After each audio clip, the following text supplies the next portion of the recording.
दोस्तों नमस्कार, मैं रोहित शर्मा और आप देखना शुरू कर चुके हैं हिंदुस्तान लाइन। कैराना में हूं और यहां पर कल योगी आदित्यनाथ आने वाले हैं। उससे पहले तमाम तैयारियां यहां पर चल रही है। कैमरा पर्सन को कहूँगा एक बार स्टेज की तरफ घुमा के दिखा दे। यहां पे तैयारियां हो रही है, स्टेज को सजाया जा रहा है फूलों से। और उसी के साथ साथ कैबिनेट मंत्री सुरेश राणा जी भी यहाँ पर पहुँचे हैं।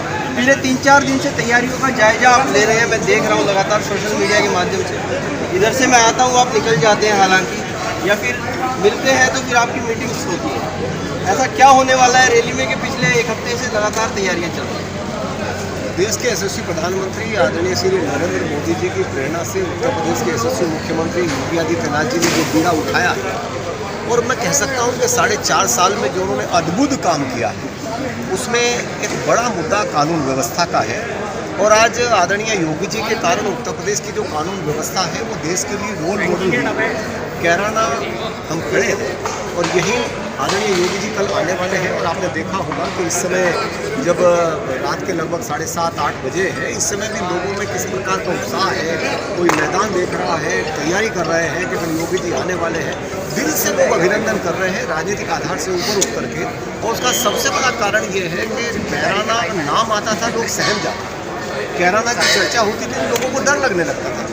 जहाँ दिल में गोलियां चलती थी, कार्बाइन लेकर के, बड़े बड़े हथियार लेकर के खुलेआम लोग व्यापारियों की हत्या करते थे, और किस प्रकार यहाँ रंगदारी मांगी जाती थी, किस प्रकार यहाँ एक भय का वातावरण, गुंडाराज यहाँ कायम किया गया था।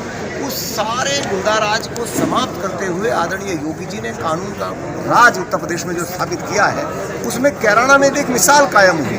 और मिसाल ये है कि जहाँ लगातार समाजवादी पार्टी सरकार में लोग भय आतंक से पीड़ित होकर के पलायन कर रहे थे, और उन तमाम लोगों ने वापसी की। और आकर के योगी सरकार ने, बीजेपी की सरकार में, उन लोगों ने वापस आकर के कैराना में अपना काम शुरू किया है। वो लगातार प्रधानमंत्री जी का, लगातार मुख्यमंत्री जी का वो धन्यवाद कर रहे हैं, अभिनंदन कर रहे हैं कि आपने शानदार कानून व्यवस्था दी है। और निश्चित रूप से बहुत गति के साथ विकास भी यहाँ का आगे बढ़ा है।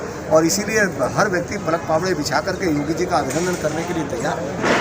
देखिएगा, आप कह रहे हैं कि हर एक व्यक्ति यहाँ पर पलक पावड़े बिछाकर योगी जी का अभिनंदन करना चाहता है। ये बात बिल्कुल सच है। हालांकि मैं भी पिछले 2 दिन से यहाँ पर घूम रहा हूँ, तो लोग बातचीत करते नजर आते हैं कि योगी जी आएंगे, योगी जी को देखने हम भी जाएंगे। अच्छा सुरेश जी, मैं एक चीज़ और जानना चाहता हूँ, ये रैली सरकार की रैली है या फिर ये चुनावी रैली है? चुनाव के लगभग कुछ ही दिन बचे हैं, कुछ महीने अगर बातचीत करें तो क्या ये चुनावी रैली में तब्दील होगी? यहाँ से अब जद्दोजहद हो जाएगी, इसके बाद पहले तो मैदान भरने की बातचीत होगी, तमाम नेता लगेंगे बसें भरने में गांव-गांव से, भैया मेरा विधानसभा से इतना जा रहा है, मेरे विधानसभा से इतना, एक ताल ठोकेंगे नेता। क्या ये चुनावी रैली में तब्दील होने वाली है? भारतीय जनता पार्टी केवल चुनाव जीतने के लिए राजनीति नहीं करती।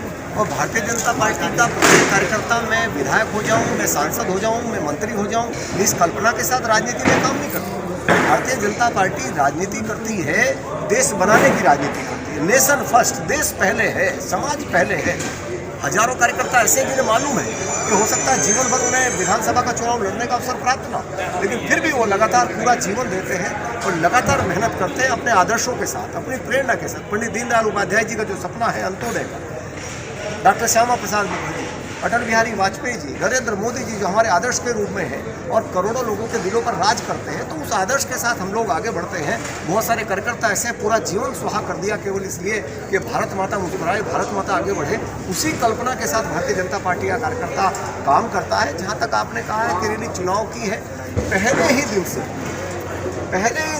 लगातार योगी जी ने लगातार जिस तरह से स्पीड के साथ काम किया है, हम देखते हैं वर्षों का यदि हम अध्ययन करेंगे कि इतना बड़ा प्रदेश ये है, 25 करोड़ की आबादी का है। शायद मुख्यमंत्री 5 साल के कार्यकाल में एक जिले में एक बार भी नहीं जा पाते थे।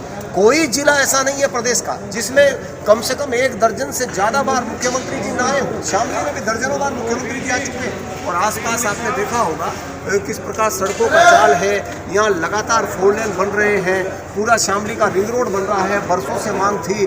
और किस प्रकार यहाँ एक शिक्षा के संस्थान बन रहे हैं, यहाँ हॉस्पिटल 250 बेड का हॉस्पिटल यहाँ तैयार हुआ है, लगातार ऑक्सीजन प्लांट यहाँ लगे हैं। किसानों के लिए तमाम योजनाएं योगी सरकार ने दी हैं, व्यापारियों के लिए दी हैं, महिलाओं की शिक्षा सुरक्षा के लिए दी हैं। इसलिए हर आम जन, सबका साथ सबका विकास, इस मूल मंत्र के साथ आमजन आज मोदी योगी जी के विकास के साथ खड़ा हुआ। देखिएगा, पश्चिम उत्तर प्रदेश की जब बात आती है तो बात आती है सुरेश राणा जी की, कैबिनेट मंत्री है, इसलिए ही बनाया गया था कि पश्चिम उत्तर प्रदेश में गन्ने वाले किसान हैं और उनको वहीं के वहीं साध लिया जाएगा। अब आपसे देखिएगा यहाँ पर जब मैं बातचीत करता हूँ लोगों से, तो लोगों की दो समस्याएं मूलतः हैं। पहली समस्या, बिजली के बिल बहुत ज़्यादा आते हैं जी, हम खेत में 4 महीने यूज करते हैं, पूरे साल का भरते हैं। दूसरा, गन्ने की पेमेंट की बात हुई थी, 14 दिन की हम पेमेंट करेंगे, वो भी नहीं आ रही है हमारी। हालांकि कोई तितावी वाला मिल है जिसकी पेमेंट आई है, ये भी सच्चाई है, ये मैंने जाना है। कुछ थाना भवन के गांव में मैं गया तो उन्होंने मेरे को बताया। तो अब पश्चिम की बात आएगी तो आपकी भी बात आएगी। अब पश्चिम में रैलियाँ होंगी तो भीड़ होगी तो आपको भी करनी होगी। तो क्या लगता है, किसान आंदोलन जो चल रहा है और ऊपर से गन्ना और बिजली की समस्या, और उसके बाद आरएलडी मजबूत होती नजर आती है किसान आंदोलन के सहारे, कितनी बड़ी चुनौती आप इन सब चीज़ों को मानते हैं? क्योंकि सवाल जवाब जब होंगे तो रिपोर्ट कार्ड मांगा जाएगा कैबिनेट मंत्री सुरेश राणा जी से कि पश्चिम का कार्ड लाइए जी, दिखाइए जी, कौन सी रैली में कितने लोग आए, कहाँ पे कितनी भीड़ हुई और कौन सी सीट पे किसको टिकट बांटा जाए। सबसे बड़ी बात ये कि यहाँ एक कार्यकर्ता आधारित पार्टी है और हम सब लोग कार्यकर्ता हैं। कोई मंत्री है, कैबिनेट मंत्री है, लेकिन सब कार्यकर्ता की भूमिका में।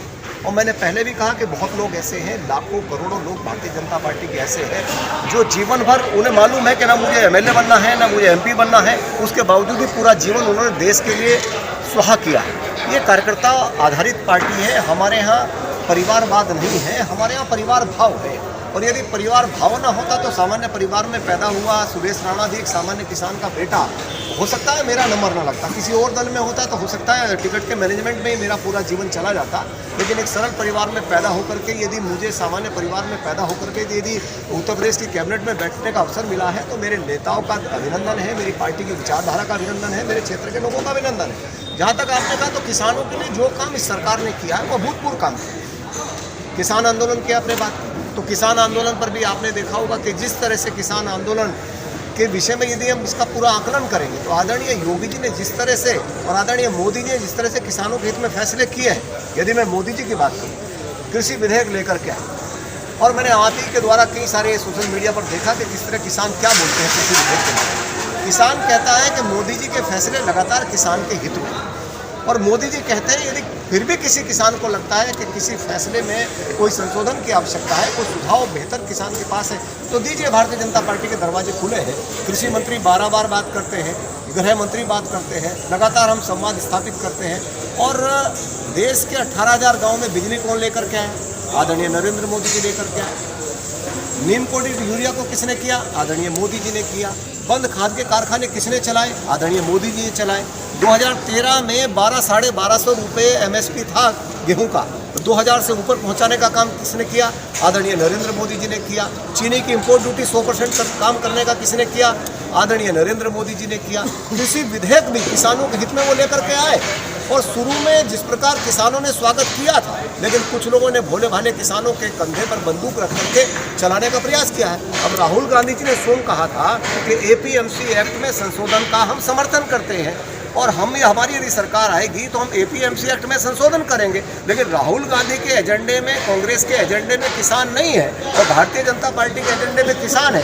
इसलिए जो काम राहुल गांधी ने सोचा और कर नहीं पाए, कांग्रेस के समय में सर्वाधिक किसान ने आत्महत्या की तो यूपीए सरकार में की। आज आदरणीय मोदी जी ने साहस के साथ फैसला किया तो कांग्रेस ने किसान के कंधे पर बंदूक रख करके चलाना शुरू किया। समाजवादी पार्टी हो, अन्य पार्टी हो। अब आपने गन्ने की बात की, जहां आप खड़े यहीं से मात्र 20 किलोमीटर की दूरी पर रवाला शुगर मिल है। 35 साल से किसान लगातार मांग करता था, वो किसान मसीहा चौधरी चरण सिंह जी का कर्म क्षेत्र है। लगातार किसान मांग करता था कि मुझे शुगर मिल जाए। समाजवादी पार्टी के साथ भी आरएलडी का गठबंधन रहा है, अन्य के साथ भी गठबंधन रहा है, लेकिन शुगर मिली नहीं। शुगर दी तो किसने दी? शुगर मिल दी तो किसने दी? आदरणीय योगी जी ने दी। और 500 करोड़ रुपए की नई शुगर मिल चौधरी साहब को समर्पित करते हुए रवाला में लगाने का काम किया।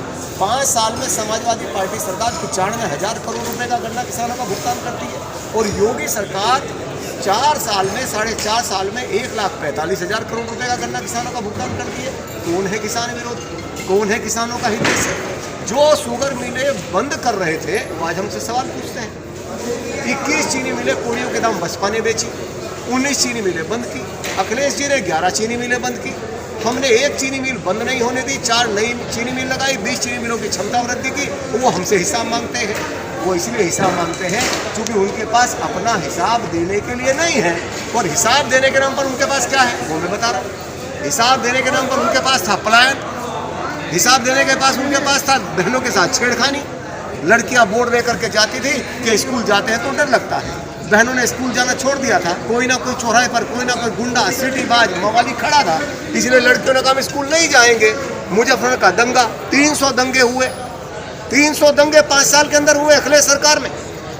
ये उनके पास उनका विकास का मॉडल है, विकास करते नहीं, दंगे के मॉडल के आधार पर सत्ता चलाना चाहते हैं। आज मोदी जी की प्रेरणा से योगी जी ने उत्तर प्रदेश को यदि देश में नंबर 1 के राज्य पर ला करके खड़ा किया है तो ये राज्य केवल भारतीय जनता पार्टी का नहीं है, ये 25 करोड़ उत्तर प्रदेश वासियों का उत्तर प्रदेश है। आज जब नीति आयोग की रिपोर्ट जारी होती है उत्तर प्रदेश का नंबर नीचे से पहले नंबर पर आता था, आज जब रिपोर्ट जारी होती तो ऊपर से पहले नंबर पर आता था। तो 25 करोड़ उत्तर प्रदेश वासियों का सीना गर्व के साथ छोड़ा होता है कि हमारे मुख्यमंत्री ने उत्तर प्रदेश को नंबर 1 स्थान दिलाने का काम किया है आदरणीय मोदी जी की प्रेरणा से इस देश के अंदर। आज ऑस्ट्रेलिया की संसद में उत्तर प्रदेश के मुख्यमंत्री की चर्चा होती है, इतना बड़ा अचीवमेंट। बिजली की आपने बात कही, अभी हम संपूर्ण समाधान योजना लेकर के आए और बिजली तो ऐसी हालत थी, आप लोगों से ग्राउंड जीरो पर बात करिए, हालत ये थी कि 6 घंटे 4 घंटे बिजली आती थी। ये नगर पालिका है केरल, आप किसी से पूछे हजारों लोग यहाँ खड़े, 4 से 6 घंटे बिजली आती थी। बिजली आना एक समाचार होता था, अब बिजली जाना एक समाचार है। 1 मिनट के लिए बिजली नहीं जा रही है। मुख्यालय पर 24 घंटे, तहसील पर 18 से 20 घंटे, ग्रामीण क्षेत्रों में 16 से 18 घंटे लगातार बिजली आ रही है। आज गांव के व्यक्ति का जीवन भी शहर के व्यक्ति जैसा बनाने का काम किया है तो आदरणीय मोदी जी, आदरणीय योगी जी ने किया है। इसलिए आपने देखा होगा कि अब गाँव से पलायन रुका है, अब व्यक्ति गाँव में ही टिक रहा है। उसे लग रहा है गाँव में सुरक्षा है, गाँव में बिजली है, गाँव में सड़क है, गाँव में साफ सुथरा पानी है। गाँव को टंकी देने का काम मोदी और योगी सरकार मिलकर के कर रही है। इतना विकास दिया है कि लगता है 65 साल से ज़्यादा काम उत्तर प्रदेश में आदरणीय नरेंद्र मोदी जी की प्रेरणा से, आदरणीय नरेंद्र मोदी जी के आशीर्वाद से उत्तर प्रदेश के मुख्यमंत्री योगी आदित्यनाथ जी ने किया है। इसी लोगों के अंदर उत्साह है। अब परमानेंट सुरक्षा की व्यवस्था योगी जी कर रहे हैं। इसी कैराना को पीएससी कैंप कल दे रहे हैं। अब पीएससी कैंप हो जाएगा, 2,500 से 3,000, 4,000, 5,000 नौजवान लगातार ट्रेनिंग किया करेंगे, लगातार सुरक्षा व्यवस्था मजबूत रहेगी, सुरक्षा प्रहरी हर समय मजबूत रहेंगे। तो मैं कह सकता हूँ जो एक भय मुक्त वातावरण बना है, उस भय मुक्त वातावरण को परमानेंट करने की व्यवस्था योगी सरकार ने कर दी है। अब यहाँ कोई गुंडा राज नहीं है और यही हमारा नारा था, ना गुंडा राज ना भ्रष्टाचार। अब की बार भाजपा सरकार, अब ये फिर नारा बहुत जोरों से लग रहा है, ना गुंडा राज ना भ्रष्टाचार। फिर एक बार योगी सरकार, फिर एक बार भाजपा सरकार। ये मैं नारा नहीं लगा, जन जन ये नारा लगा रहा है। और सबकी इच्छा है कि भारतीय जनता पार्टी आई है तो विकास लेकर के आई है, सुशासन लेकर के आई है, भयमुक्त वातावरण लेकर के आई है। इसी लोग भारतीय जनता पार्टी के साथ खड़े हैं। तो मैं 2 सवाल आपसे करना चाहूँगा, ज़्यादा लंबे नहीं खींचूंगा क्योंकि आपको भी टाइम नहीं होगा इतना। पहला सवाल, अगर बॉर्डर पर बैठे लोग जो हैं उनको आप किसान मानते हैं तो उनकी बातें क्यों नहीं मानते? अगर उनको आप किसान नहीं मानते, विपक्ष के लोग मानते हैं या फिर खालिस्तानी मानते हैं या फिर कोई भी इधर उधर के लोग मानते हैं, तो उनको आप उठा क्यों नहीं पा रहे? क्योंकि सुरेश जी, एक चीज़ मैंने भी समझी, बॉर्डर के आसपास के जो गांव हैं उनमें बर्बाद हो चुके हैं घर, घरों में खाने के लाले पड़ रहे हैं। बॉर्डर के पास जिसकी दुकान थी उसकी दुकान नहीं खुली है 1 साल से। हर एक दुकान से 500 रुपये 400 रुपये रोज कमाता था, वो बर्बाद हो चुका है, मरने की कगार पर है वो घर। देखिए, अगर किसान है तो उनकी बातें मानिए, अगर नहीं है तो उठाइए उनको। देश के प्रधानमंत्री जी के द्वारा कहा गया कि मैं टेलीफोन कॉल की दूरी पर, और देश के कृषि मंत्री ने 12 बार बात की, देश के माननीय गृह मंत्री ने वार्ता की, और भारतीय जनता पार्टी के तमाम फोरम से कहा गया कि किसानों की हर बात सुनने के लिए भारतीय जनता पार्टी तैयार है। और भारतीय जनता पार्टी ने सुनी है। भारतीय जनता पार्टी के एजेंडे में किसान है। भारतीय जनता पार्टी ने किसान की आमदनी बढ़े इसके लिए योजनाएं दी हैं। भारतीय जनता पार्टी ने किसान के हित में बड़े फैसले किए, बहुत सारे फैसलों पर मैंने प्रकाश डाला। और अभी भी मैं आपके चैनल के माध्यम से भी कह रहा हूँ, यदि किसी भी किसान नेता के पास, किसी भी किसान भाई के पास यदि कोई सुझाव है, उन्हें लगता है कृषि विधेयक में कोई संशोधन करना है, सुझाव दें, उनका स्वागत है। और निश्चित रूप से बहुत सारे लोग इस माध्यम से राजनीति करना चाहते हैं, और कम से कम मैं उन्हें कहना चाहूँगा कि राजनीति के और बहुत सारे बिंदु हो सकते हैं। भोले भाले किसान को केंद्र मान करके भोले भाले किसान को एक उसके कंधे पर बंदूक रख करके राजनीति करना निश्चित रूप से उचित नहीं है। और यदि वो वाकई में किसानों के हितैषी हैं तो निश्चित रूप से किसान भाइयों के साथ बैठ करके बातचीत करके यदि कोई ऐसा बिंदु है उन्हें लगता है संशोधन की आवश्यकता है तो भारतीय जनता पार्टी सदैव इसके लिए तैयार है। आज आपके घर के बिल्कुल पास में ही एक रैली हो रही थी, जयंत चौधरी आए थे, थोड़ा दूर आपका कैंप कार्यालय से मुश्किल से 200 मीटर, शायद आवाज़ें आप तक भी जा रही होंगी। वैसे माइक सिस्टम इतना अच्छा नहीं था, मैंने उन लोगों को बताया म्यूजिक को थोड़ा बढ़ाई, आवाज़ दूर तक जाएगी। तो वहाँ पर एक बातचीत हुई, किसी ने नीचे से आवाज़ लगाई कि भैया लोग नहीं आए मंत्री जी के डर से। ऊपर से आवाज़ आई ज़्यादा हवा मत दो, ऐसे ही रहने दो, पहले जिताया था हरा देंगे। मैं जानना चाहता हूँ ये डर कैसा था? अब मंत्री जी आप ही हैं क्या वो, या कोई और मंत्री भारतीय जनता पार्टी के हैं, या फिर कोई और नेता है जिनका डर था? अब वो डराए कैसे है आपने? अब ये आप एक बार मेरे को बता दीजिए। देखिए सच बात तो ये है कि गठबंधन कोई भी है, सबसे बड़ा गठबंधन है जो जनता का गठबंधन है। और जनता ने गठबंधन किया है विकास के साथ, और विकास है आदरणीय मोदी जी और आदरणीय योगी जी के पास। लगातार 4.5 साल उत्तर प्रदेश में लोगों ने विकास होते देखा। जिस सड़क पर रैली थी उस सड़क की हालत पहले भी लोगों ने देखी। जयंत जी बड़े नेता हैं और वो आए थे बागपत से उसी सड़क से। बीजेपी सरकार से पहले वो सड़क कैसी थी ये बात किसी से छिपी हुई नहीं है। कोई भी सड़क, यहाँ से हम सहारनपुर जाते थे तो गंगो होकर के जाते थे, 40 किलोमीटर की जगह 85 किलोमीटर हमें चलना पड़ता था। यहाँ से दिल्ली जाने का रास्ता नहीं था, यहाँ से पानीपत जाने का रास्ता नहीं था, यहाँ से करनाल जाने का रास्ता नहीं था, यहाँ से मेरठ जाने का रास्ता नहीं था। आज चारों तरफ हाईवे है, हम कहीं भी जाना चाहें तो 30 से 35 मिनट में हम जा सकते हैं। और निश्चित रूप से हर पार्टी का नेता अपने एजेंडे की बात करता है। मैं तो केवल इतना कहूँगा, हम किसी की आलोचना में विश्वास नहीं करते, न हम आलोचना की राजनीति करते हैं। हम राजनीति करते हैं तो काम की राजनीति करते हैं, काम पर विश्वास करते हैं, सबको साथ लेकर के चलने पर विश्वास करते हैं। और मैं कह सकता हूं, मैं आभारी हूं अपने क्षेत्र के लोगों का, इस जनपद के लोगों का, पश्चिम के लोगों का, प्रदेश के लोगों का, कि उन्होंने आदरणीय मोदी जी में, आदरणीय योगी जी में लगातार विश्वास व्यक्त किया। हम तो छोटे से कार्यकर्ता हैं, हम तो बहुत सामान्य से कार्यकर्ता हैं, और भारतीय जनता पार्टी में ना होते तो हो सकता है जीवन में विधायक बनने का भी अवसर प्राप्त ना होता है। तो भारतीय जनता पार्टी ने कार्यकर्ता का महत्व यहाँ है, कार्यकर्ता को आगे लाने की परंपरा है, इसलिए भारतीय जनता पार्टी के द्वारा मौका दिया गया और अपने क्षेत्र की जनता ने आशीर्वाद दिया। और आपने देखा भी होगा कि दूसरी बार भी जनता का आशीर्वाद मुझे मिला। वर्षों बाद वहाँ दोबारा लगातार जनता का आशीर्वाद किसी को मिला, तो मैं तो नतमस्तक हूँ अपने क्षेत्र की जनता के सामने कि उन्होंने आशीर्वाद दिया। मैं सामान्य परिवार में पैदा हुआ, और निश्चित रूप से मैं जरूर कहूँगा कि आदरणीय मोदी जी, आदरणीय योगी जी का जो विकास का एजेंडा है उसके साथ जनता बहुत मजबूती के साथ खड़ी।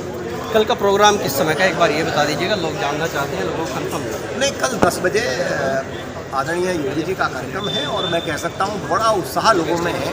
आपने देखा होगा हमारी पार्टी के सभी, हमारे प्रदेश के नेता, कार्यकारिणी के सदस्य हरबीर मलिक जी खड़े हैं, हमारे महामंत्री अभी दामोदर जी घूम रहे हैं, विवेक प्रेम जी हमारे पदाधिकारी हैं, मरगांका सिंह खड़ी है, यहाँ से कैराना से चुनाव लड़ी थी, हमारे अनिल चौहान जी खड़े हैं, आप यहाँ से चुनाव लड़े हैं, अजय जी खड़े हैं, हमारे जो जिले के प्रभारी हैं। ये सब हमारे कार्यकर्ता, नेता, साथी, और पूरे क्षेत्र के हमारे घनश्याम पारचा जी हैं, हमारे अनुसूचित मोर्चे के नेता हैं, तमाम हमारे मित्र साथी जो खड़े, हमारे जिलाध्यक्ष यहाँ मौजूद हैं। सभी लोग रात दिन परिश्रम करते, और सबसे बड़ी बात जनता, खुद जनता ने ओन किया है। आदरणीय मोदी जी, आदरणीय योगी जी के कार्यक्रमों की विशेषता ही रहती है कि जनता स्वयं से उनको सुनने के लिए आती है, उनको देखने के लिए आती है। चूँकि उनके बारे में लोगों की सोच है कि उन्होंने जीवन का और राजनीति का एक तरीका बदला, और तरीका बदला है राजनीति एक सेवा का माध्यम है, न कि राजनीति घर बनाने का माध्यम, और सेवा के माध्यम से ही राजनीति में आगे बढ़ा जाना चाहिए। वही तरीका आदरणीय मोदी जी, आदरणीय योगी जी ने दिया है, और यही भारतीय जनता पार्टी का आदर्श है। इसलिए जनता बहुत उत्साह और जोश के साथ आदरणीय योगी जी को सुनने आएगी, और कल एक बड़ा कार्यक्रम यहाँ कैराना में होगा। बिल्कुल, धन्यवाद। बड़े उलझे पुलझे से राजनीतिक जवाब दिया आपने सभी मेरे को, हालांकि इतना स्पष्टीकरण मुझे मिल नहीं पाया, समय बहुत कम था। किसी और दिन दोबारा बातचीत करने की कोशिश करेंगे, और वो सभी सवाल जो आप लोगों के रहते हैं उन पे जवाब लूँगा मैं कैबिनेट मंत्री सुरेश राणा जी से। अब तक के लिए इतना ही। मैं हूँ रोहित शर्मा, आप देख रहे हैं हिंदुस्तान 9। जय हिंद।